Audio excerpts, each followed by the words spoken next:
సమోసా ఇలా చేయండి, అచ్చం మనం బయట కొనుక్కున్నట్టుగానే చాలా బాగుంటాయి. మైదా పిండిలోకి కొంచెం ఉప్పుని, ఆయిల్ వేసుకొని ఒకసారి అంతా మిక్స్ చేసుకొని వాటర్ వేసి పిండిని కలుపుకొని 10 నిమిషాల పాటు పక్కన పెట్టి చిన్న చిన్న ముద్దల కింద చేసుకొని ఫ్లోర్ పైన పొడి పిండి చల్లుకుంటూ మనకి ఎంత వీలైతే అంత పలచగా ఒత్తుకోవాలి.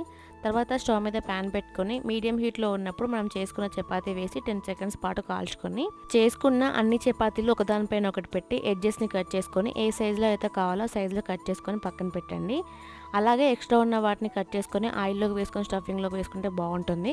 స్టఫింగ్ కోసం చిన్న చిన్నగా కట్ చేసిన ఆనియన్స్లోకి పచ్చిమిర్చిని, కొత్తిమీరని, ఉప్పుని, కారంని వేసుకొని మిక్స్ చేసుకొని మనం ముందుగా ఎడ్జెస్ని కట్ చేసుకున్నాం కదా ఎక్స్ట్రా ఉన్న వాటిని ఆయిల్లోకి ఫ్రై చేసి స్టఫింగ్లో కలిపితే బాగుంటుంది. ఒక సమోసా షీట్ని తీసుకొని మైదా పిండి పేస్ట్ అప్లై చేసుకొని ఇక్కడ సమోసా షేప్లో ఫోల్డింగ్ చేసుకొని లోపల స్టఫింగ్ పెట్టి ఆయిల్ మీడియం హీట్లో ఉన్నప్పుడు మనం చేసుకున్న సమోసాలను వేసుకొని కాల్చుకున్నామంటే మనకు అచ్చం బయట దొరికే సమోసాలా చాలా బాగున్నాయి.